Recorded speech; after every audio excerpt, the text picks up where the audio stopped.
Dobrý deň. To čo znamená toto? Koľko vás tu je? No. To neznamená, že keď je triedna kniha zapečatená, že už nebudete chodiť do školy. Ja viem, že vy ste prišli, že vy za to nemôžete. Ale jednoducho máme triednickú hodinu, ktorá je tiež povinná, na ktorú tiež musíte chodiť. Takže Silvia, ospravedlnenka za útorok? No nemám večerka. Kristinka Moricová je kde? Tam nebola v škole, potrebujem ospravedlnenku. Doma. Včera sme mali klasifikačnú poradu. Ste najhoršia trieda, čo sa týka dochádzky. Jedine Julka Mozolová má 0 vymeškaných hodín. No jasne, vypočítačka. Dievčatá, kto zase kolbe?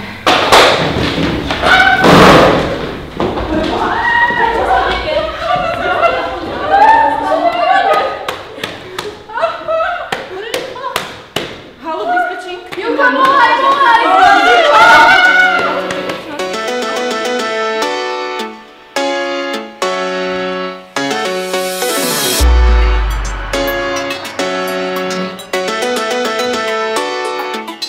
Prosím.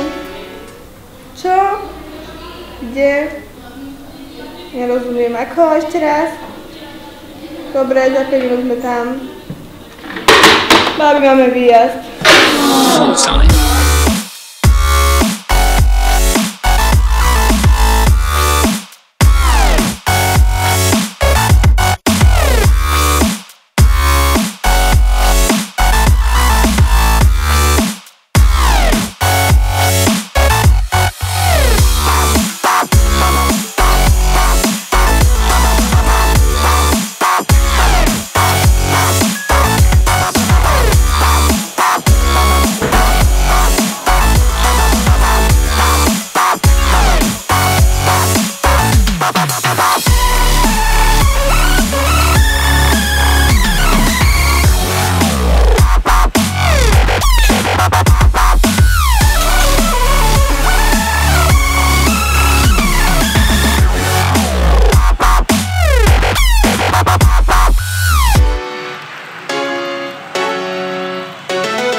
Side.